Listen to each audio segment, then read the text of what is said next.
हो गया। चलिए क्या है, हम लोग क्लास 10 का सोशल साइंस में विविध प्रश्न जानकारी लेंगे, है ना।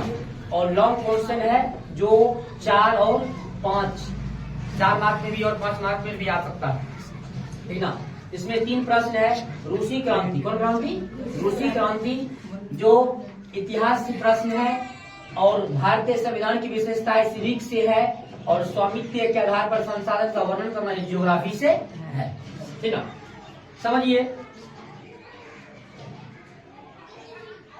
देखिए समझिए। तो हम लोग जानेंगे रूसी क्रांति के कारण। रूसी क्रांति के कारण, देखिए रूसी क्रांति के कई कारण थे। रूसी क्रांति के 1830 ईस्वी में क्रांति हुई थी। कब हुई थी?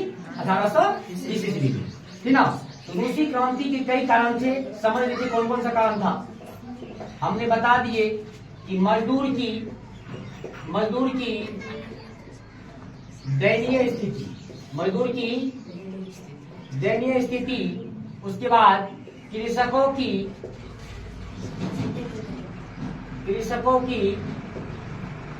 दयनीय स्थिति, कृषकों की दयनीय स्थिति,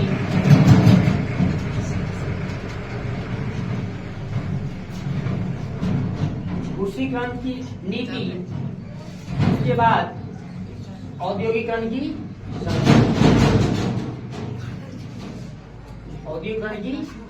समस्या, समझिए। तो ये कारण से, ये दिखा दे रहा अच्छा से, इन कारणों से रूस में क्रांति हुई थी, और अनेक कारण भी है, लेकिन हम लोग एग्जाम के लिए इतना ही काफी है। तो रूसी मजदूर की दयनीय स्थिति का मतलब यह हुआ कि वहां के जो बड़े बड़े लोग थे, जो मजदूर रखते थे, वह मजदूर को सही समय पर उनका जो है मजदूरी नहीं देते थे, और मजदूर को बंदिया बना करके रखते थे। इन कारणों से मजदूर ने आंदोलन यानी क्रांति छेड़ दी वहां के रूस की सरकार पर। उसके बाद है कृषकों की दयनीय स्थिति, कृषकों की दयनीय स्थिति। वहां किसान का बहुत दयनीय था, इतना दयनीय था कि वो जो फसल लगाते थे, जितना फसल में उनकी पूंजी लगती थी, वो पूंजी ऊपर नहीं होता था। उनका कारण था खाद भी नहीं, अच्छी खाद भी नहीं मिलना, उनके बाद उनके से फसलों की सिंचाई नहीं होना, और सरकार के द्वारा से कोई तरह का सहायता नहीं मिलना। इन कारणों से जो है रूस में जो है किसानों की दयनीय स्थिति हो गई। रूसीकरण की नीति का मतलब यह होता है कि रूस में यह प्रणाली थी कि जो रूस देश में है, वहाँ के धार्मिक नीति, सामाजिक नीति को अपनाना पड़ेगा, उनके धर्म पर चलना पड़ेगा। वहाँ एक खासियत है थी कि रूसीकरण की नीति। औद्योगिकरण की समस्या का मतलब यह होता है कि वहाँ जिस समय ये क्रांति हुई थी, वो उस समय में वहाँ उद्योग की कोई स्थापना नहीं थी, कोई स्थापना नहीं थी। जिन कारणों से वहाँ के लोगों ने, बेरोजगार लोगों ने औद्योगिकरण की स्थापना के लिए क्रांति क्या कर दी? छेड़ दी।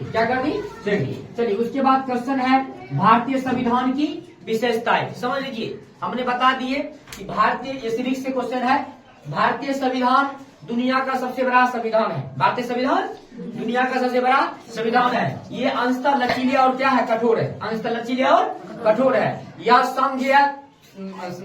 यह जो है संघीय संविधान है। कौन संविधान है? संघीय, और धर्मनिरपेक्ष राज्य की स्थापना करता है। क्या करता है?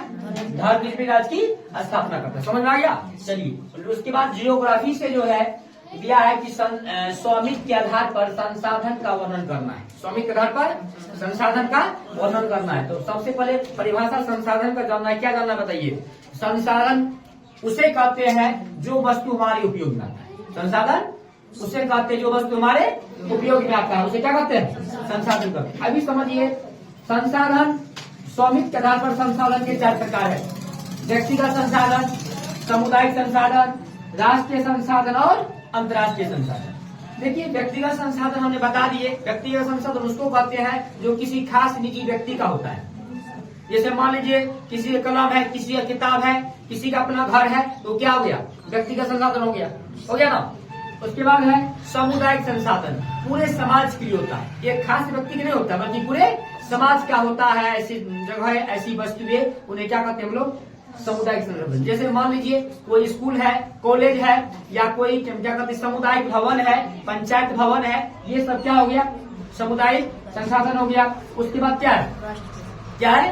राष्ट्रीय संसाधन। राष्ट्रीय संसाधन कहते हैं जो देश या राज्य, या कहने का मतलब कि देश स्तर पर, राष्ट्र स्तर पर जो संसाधन का मतलब उपयोग होता है उन्हें क्या कहते हैं हम लोग? राष्ट्रीय संसाधन। क्या कहते हैं उसको? राष्ट्रीय। अंतर्राष्ट्रीय कहते हैं ऐसे संसाधन जो अंतर्राष्ट्रीय, अंतर्राष्ट्रीय स्तर पर कहने का मतलब है कि विदेश से अंतर्राष्ट्रीय स्तर पर जो है संस्था करती है, जो कहने का मतलब है कि समुद्र से 200 किलोमीटर की दूरी पे क्या होती है?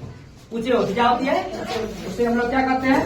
अंतर्राष्ट्रीय संसाधन। तो आप लोग ने यह 3 वीवीआई प्रश्न देखे हैं और ये जरूर पक्का आएंगे। आप लोग जो है इस वीडियो को आगे से आगे जरूर शेयर करेंगे, लाइक, सब्सक्राइब और कमेंट जरूर कीजिए, और इससे भी बेहतर वीडियो बनाने का हम जरूर प्रयास करेंगे। धन्यवाद।